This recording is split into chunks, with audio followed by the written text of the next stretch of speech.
Hello hi dear friends. അപ്പോൾ നമ്മൾ ഇന്നത്തെ സ്പെഷ്യൽ ഐറ്റം എന്താണെന്നല്ലേ, ഇന്ന് ഞാൻ നിങ്ങൾക്ക് വേണ്ടിയിട്ട് ഒരു ട്രഡീഷണൽ ബ്രെഡ് പുഡിംഗ് ഉണ്ടാക്കി കാണിക്കാൻ പോവാണ്. ഓക്കെ, ബ്രെഡ് പുഡിംഗ് എന്ന് പറഞ്ഞാൽ ഇപ്പോൾ പല രീതിയിൽ ചെയ്യും. ബ്രെഡ് പൊടിച്ചിട്ട് ചെയ്യും, ബ്രെഡ് നന്നായിട്ട് മാഷ് ചെയ്തിട്ട് ചെയ്യും. ബ്രെഡ് പുഡിംഗ് പല രീതിയിൽ ചെയ്യും. ഞാൻ തന്നെ പല രീതിയിലുള്ള ബ്രെഡ് പുഡിംഗ് മാജിക് അവനിൽ കാണിച്ചിട്ടുണ്ട്. പിന്നെ എന്താ പറയുക, നമ്മൾ കണ്ടൻസ് മിൽക്ക് ചേർത്തിട്ട് ചെയ്യുന്നു. പിന്നെ വെജിറ്റേറിയൻ ആയിട്ടുള്ളവർക്ക്, മുട്ട പോലും കഴിക്കാത്തവർക്ക് വേണ്ടിയിട്ട് എഗ്ലെസ് ആയിട്ടുള്ള ബ്രെഡ് പുഡിംഗ് ഞാൻ ചെയ്തിട്ടുണ്ട്. അങ്ങനെ പല പല വെറൈറ്റീസ്, അത് ഞാൻ പിന്നീട് ഒരു റെസിപ്പിയിൽ ചെയ്ത് കാണിച്ചു തരാം. അപ്പോൾ ഇന്ന് എന്തായാലും ഒരു ട്രഡീഷണൽ ബ്രെഡ് പുഡിംഗ്, വേറെ ഒരു ആഡംബരങ്ങളും ഇല്ലാത്തൊരു ബ്രെഡ് പുഡിംഗ്. അപ്പോൾ ആദ്യം വേണ്ട കാര്യം എന്ന് പറയുന്നത് ബ്രെഡ്. ഓക്കെ, ഒരു 6 സ്ലൈസ് ബ്രെഡ് ഞാൻ എടുത്ത് വെച്ചിട്ടുണ്ട്. പിന്നെ വേണ്ടത് പാല് 1 ലിറ്റർ ഉണ്ട്. ഇനി വെണ്ണ വേണം. അപ്പോൾ വെണ്ണ നമുക്ക് ഒരു 50 ഗ്രാം വെണ്ണ.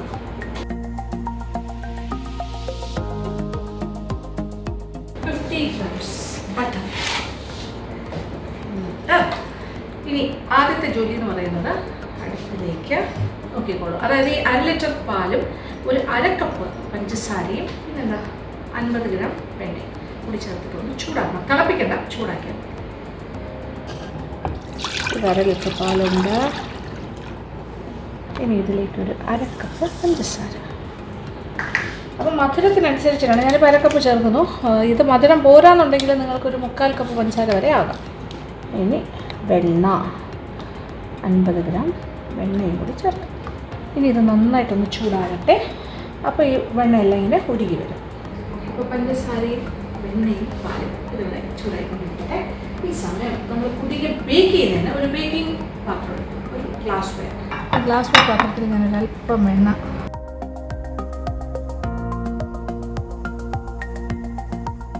വെണ്ണയെല്ലാം ചെറുതായി ഉരുകി തുടങ്ങി നോക്കി. പാല് ചൂടാകുന്നതിനനുസരിച്ച് വെള്ളം ഉരുകും. പഞ്ചസാരയും അലിഞ്ഞു കഴിഞ്ഞു. ഇനി ഒരല്പം കൂടി ഒന്ന് ചൂടായാൽ മതി. ഇനി ഈ സമയം നമുക്കൊരു കാര്യം ചെയ്യാം. ഞാൻ ആ വെണ്ണയെല്ലാം എൻ്റെ കയ്യിൽ തേച്ച് വെച്ചു.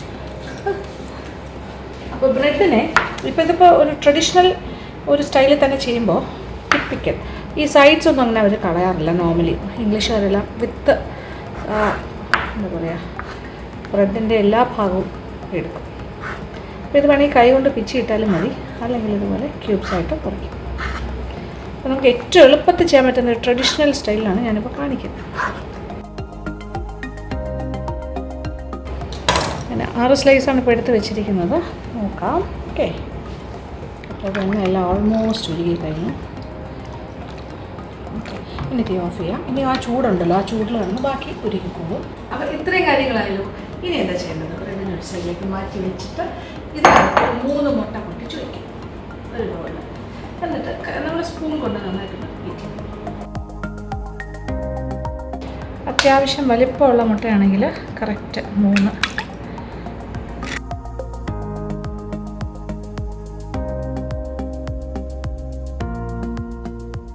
അപ്പോൾ ഇതിലിപ്പോൾ ഞാൻ 1/2 കപ്പ് പഞ്ചസാരയല്ലേ ചേർത്തത്. അതിൻ്റെ മധുരം നോക്കിയിട്ട് നിങ്ങൾക്ക് ഇത് ഒരുപാട് മധുരമൊന്നും ഉണ്ടാവില്ല, ഒരു കുറച്ച് മധുരം പോരാന്നുണ്ടെങ്കിൽ 3/4 കപ്പ് വരെ ആകാൻ ഞാൻ പറഞ്ഞല്ലോ അല്ലേ, അത് ഓർമ്മിച്ചോളുക.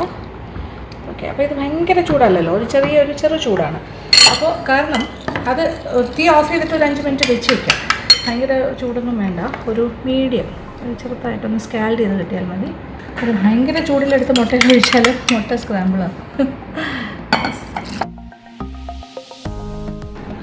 അപ്പം മുട്ട, പാല്, വെണ്ണ, പഞ്ചസാര, ഇതാണ് നമ്മളുടെ കസ്റ്റേർഡ് മിക്സ്. ഇനി ഇതിനകത്ത് ഫ്ലേവറിങ്ങിന് വാനില എസൻസ് ഇപ്പോൾ ഞാൻ ചേർക്കുന്നു. അപ്പോൾ ഞാൻ വാനില എസൻസ് ചേർക്കുന്നു, ക്ലിയർ വാനില. വാനില എസൻസ് ചേർക്കുമ്പോൾ നിങ്ങൾക്ക് തോന്നും white colour vanilla essence brown അല്ലേ, എന്തുകൊണ്ടാണ് കളർ വരുന്നില്ല. അപ്പോൾ ഞാൻ ക്ലിയർ വാനിലയാണ് എപ്പോഴും യൂസ് ചെയ്യുന്നത്. അപ്പോൾ ഇതിനെ ശരിക്കും ചേരുന്ന മറ്റ് ഫ്ലേവേഴ്സുമാണ്. ഇതിൻ്റെ കൂടെ കുറച്ച് സിനമൺ പൗഡർ, ഒരു ടിപ്പിക്കൽ ട്രഡീഷണൽ ബ്രെഡ് പുഡിങ്ങിന് പട്ട പൊടിച്ചത്, സിനമൺ പൗഡർ, പിന്നെ ജാതിക്ക പൊടിച്ചത്, ജാതി പത്രിയല്ല ജാതിക്ക പൊടിച്ചത്, നട്ട്മെഗ് പൗഡർ, ഇങ്ങനത്തെ കാര്യങ്ങളൊക്കെ ചേർക്കും. ഒരു 1/4 ടീസ്പൂൺ നട്ട്മെഗ് പൗഡർ, ഒരു 1/4 ടീസ്പൂൺ പട്ട പൊടിച്ചത്, അതൊക്കെ ചേർത്താൽ നല്ല ഒരു എക്സ്ട്രാ ഫ്ലേവർ കിട്ടും. ഈ 2 കാര്യങ്ങളൊക്കെ എൻ്റെ കയ്യിൽ അതുകൊണ്ട് ചേർക്കുന്നില്ല. പിന്നെ വാനില എസൻസ് മാത്രം ചേർക്കും. പിന്നെ നോക്കിക്കോളൂ. ഇനി അടുത്ത് ഞാൻ ചെയ്യാൻ പറ്റില്ല, ഇതൊന്നുമില്ല, കഴിഞ്ഞോട്ടെ. സിമ്പിളാണ്, ഏറ്റവും എളുപ്പത്തിൽ ചെയ്യാൻ പറ്റുന്ന ഒരു പുഡിങ്ങാണ് ഇപ്പോഴത്തെ പുഡിങ്. പിന്നെ ഒരു എക്സ്ട്രാ കാര്യം ഞാനിവിടെ എടുത്ത് വെച്ചിട്ടുണ്ട്, വേണമെങ്കിൽ ചേർത്താൽ മതി, നിർബന്ധമില്ല. അതായത് കിസ്മിസ് ഇല്ല, നമ്മുടെ കൊച്ചു മുന്തിരിങ്ങ, അത് ഞാൻ വെള്ളത്തിൽ കുതിരാനായിട്ട് വെച്ചിട്ടുണ്ട്. അത് വേണമെങ്കിൽ ചേർക്കാം, ഇല്ലെങ്കിൽ വേണ്ട. അപ്പോൾ ഇനി എന്താ ചെയ്യാൻ പോകുന്നു? ഇപ്പോൾ ബ്രെഡ് എല്ലാം ഇതിനകത്തേക്ക് ഇട്ടിട്ട് ബ്രെഡിൻ്റെ പീസസ് എല്ലാം നമ്മുടെ മുട്ട പാൽ മിശ്രിതത്തിലേക്ക് ജസ്റ്റ് ഒരു നുള്ള ഉപ്പും കൂടി ചേർക്കാം. ഇതെല്ലാം നന്നായിട്ട് സോക്കാം. എന്നിട്ടൊരു 5 മിനിറ്റ് ഇങ്ങനെ മാറ്റി വയ്ക്കാം. ഓക്കെ, അപ്പോൾ ഒരു 5 മിനിറ്റ് ഇങ്ങനെ കുതിർന്നുകൊണ്ടിരിക്കുന്ന സമയം നമുക്ക് എന്താ ചെയ്യുന്നത്? ഓവൻ ഒന്ന് പ്രീഹീറ്റ്.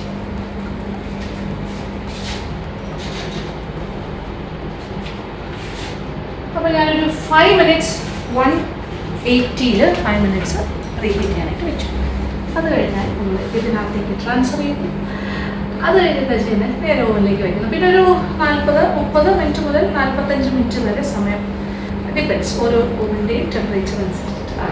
പിന്നെ ഇതേ കാര്യം തന്നെ നമുക്ക് ഇപ്പോൾ ഇലക്ട്രിക് അവൻ ഇല്ലാത്തവർ എന്ത് ചെയ്യും?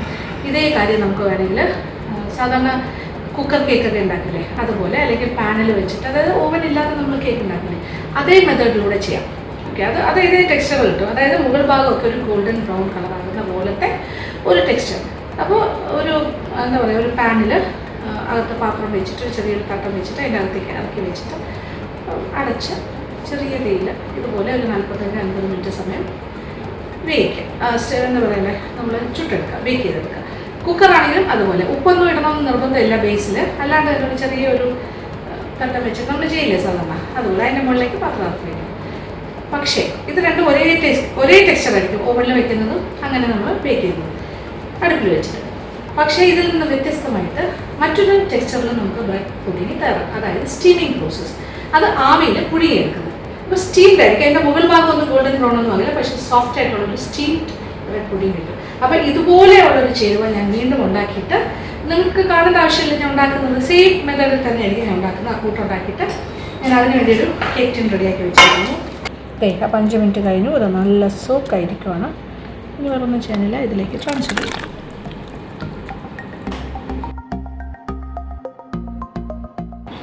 ആവശ്യത്തിന് ലൂസാണ്, ആവശ്യത്തിന് കസ്റ്റർഡ് ഉണ്ട്, നല്ലതായിട്ട് മുങ്ങിക്കിടക്കാൻ. അപ്പോൾ ഇത് ബേക്കായി കഴിയുമ്പോൾ ഈ ഭാഗമെല്ലാം നല്ല ബ്രൗൺ നമുക്ക് കാണാൻ പറ്റും. അതിൻ്റെ എഡ്ജസ് നല്ല ഭംഗിയുണ്ടാവും. ഇനി നമ്മുടെ ഓവനിലേക്ക് മാറ്റും.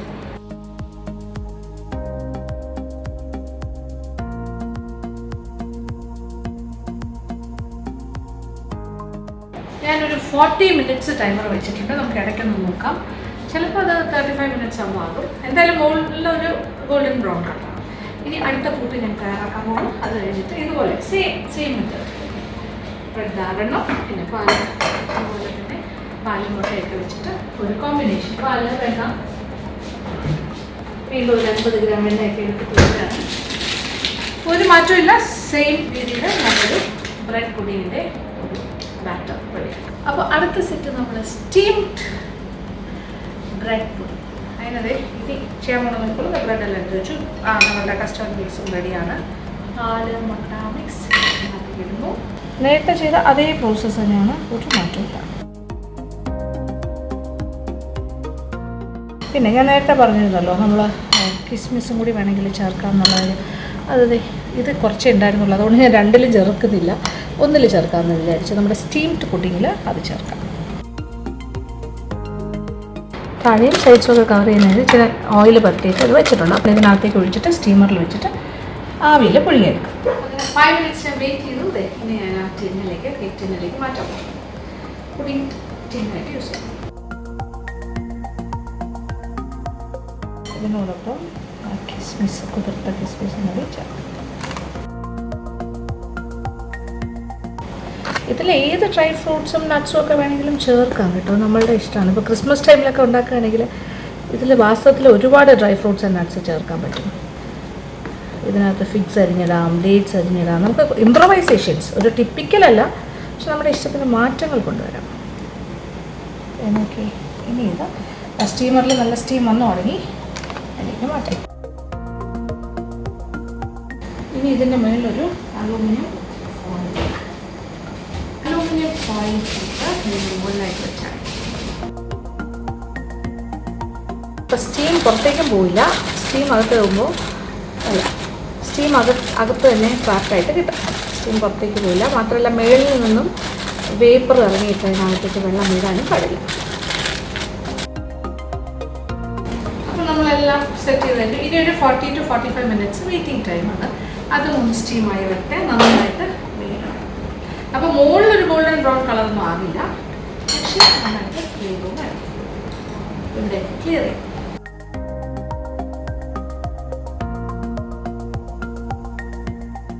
അപ്പോൾ ഏതാണ്ട് ഒരു 40 മിനിറ്റായി. ഞാനൊന്ന് നോക്കട്ടെ, നിങ്ങൾക്ക് പോയി കാണിച്ചു തരാം.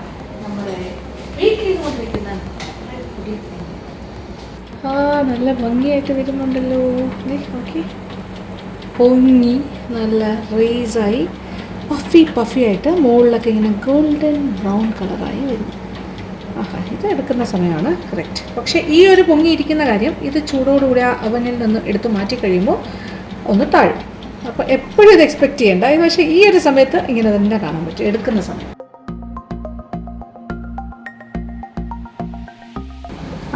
ഞാനിപ്പോൾ ദേ ഇവിടെ കൊണ്ട് വെച്ച് കഴിഞ്ഞു. Okay, so beautiful.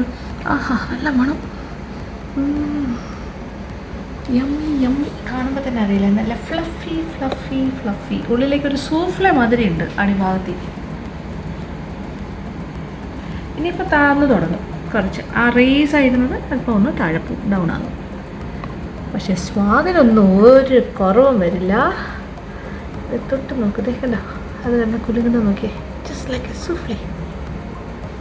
എനിക്ക് കണ്ടപ്പോൾ തന്നെ ഭയങ്കര സന്തോഷമായി. നല്ലതായിട്ട് നമ്മൾ വിചാരിക്കുന്ന ആ ഒരു ടെക്സ്ചർ കിട്ടി. അതായത് ഇങ്ങനെ പൊങ്ങി വന്നു ആ ഒരു ഗോൾഡൻ ബ്രൗൺ കളർ. പിന്നെ ഇത് ചൂടോട് കൂടി തന്നെ ഇതിൻ്റെ മുകളിൽ ഒരല്പം എണ്ണ ഒന്ന് തടവി കൊടുക്കാം. അത് കൂടി ചെയ്യാം.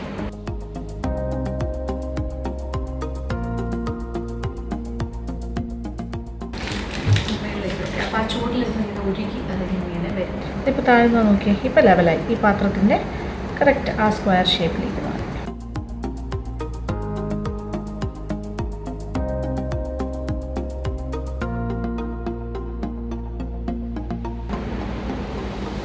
ഞാനിങ്ങനെ ബട്ടർ എൻ്റെ മുകളിൽ റോൾ ചെയ്തുകൊണ്ടിരിക്കും. അപ്പോൾ നല്ലൊരു ഗ്ലേസിങ്, ബട്ടർ ഗ്ലേസ് ആണ്. അങ്ങനെ നമ്മുടെ അതിമനോഹരിയായ bread pudding traditional way ready. Okay, so baked bread pudding is ready. ഇനി സ്റ്റീംഡ് ബ്രെഡ് പുഡിംഗ് അതൊരു 10 മിനിറ്റ് സമയം കൂടി കൊടുക്കാം. കാര്യം ഇത് ഉണ്ടാക്കി ഇത് നമ്മൾ ഓവനിൽ വെച്ചിട്ട് വീണ്ടും ഒരു 10-15 മിനിറ്റ് കഴിഞ്ഞിട്ടാണ് ഞാനിത് സ്റ്റീം ചെയ്യാനായിട്ട് കിട്ടിയത്. പക്ഷേ ഈ സ്റ്റീം ചെയ്ത് വരുന്നതിന് ഇങ്ങനെ മോൾ ഭാഗമൊന്നും ഇങ്ങനെ ഗോൾഡൻ ബ്രൗൺ ആകില്ല. അത് വേറൊരു ടെക്സ്ചറാണല്ലോ. ആവിയിൽ പുഴുങ്ങുന്നതും ചുട്ടെടുക്കുന്നതും തമ്മിലുള്ള വ്യത്യാസം, അതാണ് ആ വ്യത്യാസം. സത്യത്തിൽ ഇത് നല്ല ചൂടോടുകൂടി കഴിക്കുന്ന ഒരു പുഡിങ്ങാണ്. അതാണ് ഒരു ഹോട്ട് പുഡിങ്ങായിട്ട് കഴിക്കുന്നതാണ് ബ്രെഡ് പുഡിങ് എന്നുള്ളത്. തണുപ്പിച്ച് കഴിക്കുന്നതിനെക്കാട്ടിലും നല്ല ഹോട്ടായിട്ട് കഴിക്കണം. ഞാൻ പറഞ്ഞതിൻ്റെ കാര്യം എന്താണെന്ന് അറിയുമോ? ഇപ്പം ചൂടായിട്ട് കഴിക്കണമെന്ന് തോന്നുന്നു, അതാണ് അതിൻ്റെ കാര്യം. പക്ഷേ ഇത് കുറച്ച് ചൂട് കൂടുതലാണ്. ഇപ്പം കഴിച്ചാൽ കൊള്ളും. എനിക്ക് ക്ഷമയില്ല. അപ്പോൾ ചെറിയ ചൂടോടുകൂടി തന്നെ, ചെറിയ ചൂടല്ല, അത്യാവശ്യം ചൂടുണ്ട്. ഞാനിങ്ങനെ എടുത്ത് കാണിക്കട്ടെ, എന്നിട്ട് കഴിക്കാം. അപ്പോൾ എൻ്റെ ടെക്സ്ചർ നിങ്ങൾക്ക് ശരിക്കും അറിയാൻ പറ്റും.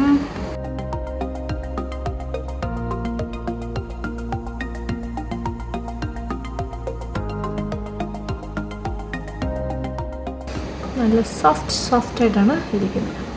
കണ്ടോ ഈ ഭാഗമൊക്കെ ആവി പറക്കുന്നു, മുകൾ ഭാഗം ഗോൾഡൻ ബ്രൗൺ. ഇതിങ്ങനെ ഇനിയിപ്പോൾ ഈ സൈഡിൽ നോക്കുമ്പോൾ നിങ്ങൾക്ക് കാണാൻ പറ്റും വാട്ട് ഈസ് ദ ടെക്സ്ചർ. ഏതാണ്ട് ഒരു കാരമൽ കസ്റ്റേർഡിൻ്റെയൊക്കെ പോലത്തെ ഒരു വളരെ സോഫ്റ്റായിട്ടുള്ളൊരു ടെക്സ്ചറായിട്ട് കിട്ടും. അയ്യോ ചൂടാണ്, ചൂടാണ് ചൂടാണ്, ഇത് പൊള്ളുന്ന ചൂടാണ്. പക്ഷേ ഒരുപാട് തണുക്കുന്നതിന് മുമ്പ് കഴിക്കാം. തണുപ്പിച്ചും കഴിക്കാം, പക്ഷേ ഇതാണ് അതിൻ്റെ ടേസ്റ്റ്.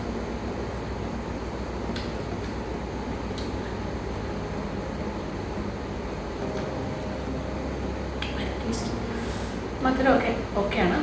അരക്കപ്പ് പഞ്ചസാര ധാരാളം.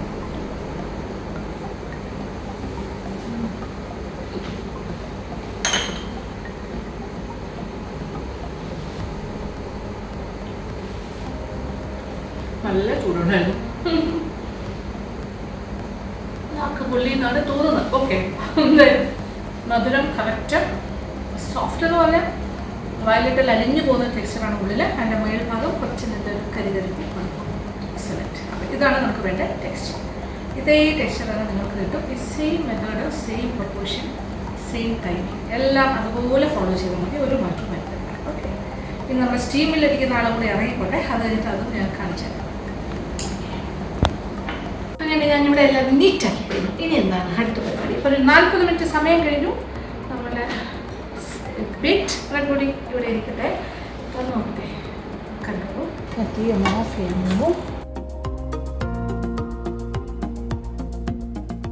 നല്ല പൊങ്ങി വന്നിട്ടുണ്ട്.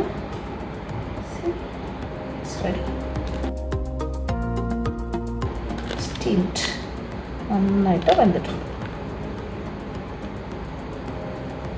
ഇത് വെന്തോ ഇല്ല എന്നുള്ളത് നമുക്ക് അറിയാൻ പറ്റും. ഇങ്ങനെ കുത്തി നോക്കിയാൽ മതി.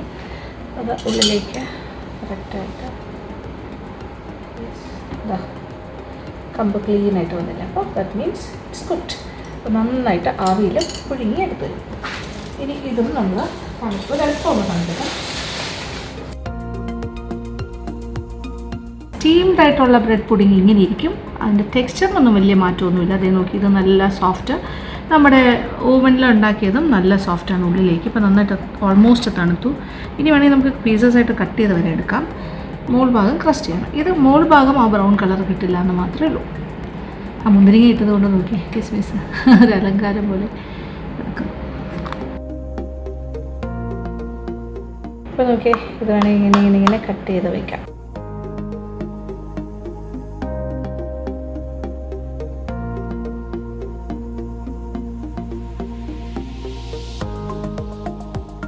അപ്പോൾ ഇത് അത്യാവശ്യം ചെറുതായിട്ടൊക്കെ ഒന്ന് തണുത്ത് കഴിഞ്ഞിട്ട് നമുക്ക് വേണമെങ്കിൽ ഡീമോൾഡ് ചെയ്യാം. അതിന് വേണ്ടിയിട്ടാണ് ഞാനിങ്ങനെ ബട്ടർ പേപ്പർ വെച്ചത്. അതിന് ചുറ്റും അതിൻ്റെ ബേസിലൊക്കെ വെച്ചത്. ഇതും സ്കൂപ്പ് ചെയ്ത് കഴിക്കുന്നതാണ് ഏറ്റവും നല്ലത്. കുറച്ചൊന്നും തണുത്തപ്പോൾ ഞാൻ അധികം തണുത്തിട്ടില്ല, ഒരു ചെറുതായിട്ട് ഞാൻ അതിനെ കൊണ്ടുപോയി ഇട്ട് വയ്ക്കാം.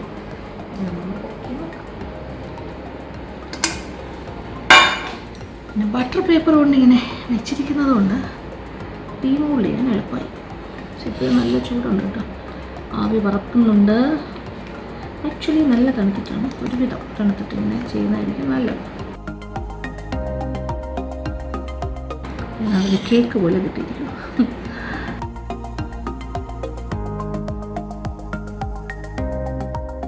ശരിക്കും ഒരു കാരമൽ കസ്റ്റേർഡിൻ്റെയൊക്കെ ആ ഒരു ടെക്സ്ചറൊക്കെ അങ്ങനെ കിട്ടിയിട്ടുണ്ട്. ഓക്കെ, കണ്ടോ കുലുങ്ങുന്നുണ്ടോ? ഷേക്കിങ് അത്രയും സോഫ്റ്റാണത്, ഭയങ്കര സോഫ്റ്റാണ്. This is the beautiful bread pudding, steamed bread pudding. നമ്മുടെ നാട്ടിൽ വ്യത്യസ്തമായ ഒരുപാട് പോള, പലതരം പോളകൾ നമ്മൾ ഉണ്ടാക്കില്ല. കായ്പോള, ക്യാരറ്റ് പോള, ഇങ്ങനെ വ്യത്യസ്തമായ പോളാസ്.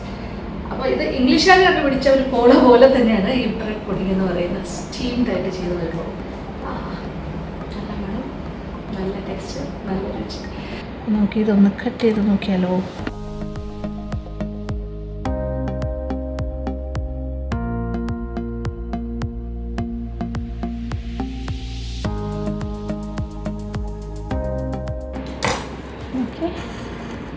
ടെക്സ്ചർ നോക്കി, സോ സോഫ്റ്റ്.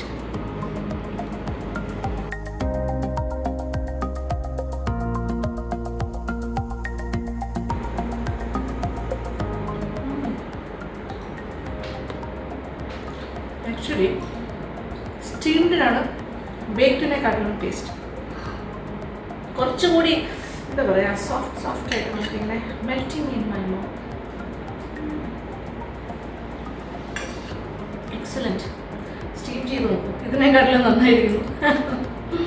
അപ്പോൾ രണ്ട് രീതിയും രണ്ട് സ്റ്റൈലാണ്, ഇഷ്ടമുള്ള രീതിയിലൊക്കെ ചെയ്യാം. അപ്പോൾ എന്തായാലും നിങ്ങളെല്ലാം ഇത് നോക്കുക, ഇഷ്ടപ്പെടുമോ, എങ്ങനെയാണ് അതിൻ്റെ ഫീഡ്ബാക്സ്. എന്തായാലും ഈ വീഡിയോ കണ്ടിട്ട് ഇഷ്ടപ്പെട്ടിട്ടുണ്ടെങ്കിൽ ഒരു ലൈക്ക്, നല്ലൊരു കമൻറ്റ് നിങ്ങളുടെ ഫ്രണ്ട്സുമായിട്ട് ഷെയർ ചെയ്യും.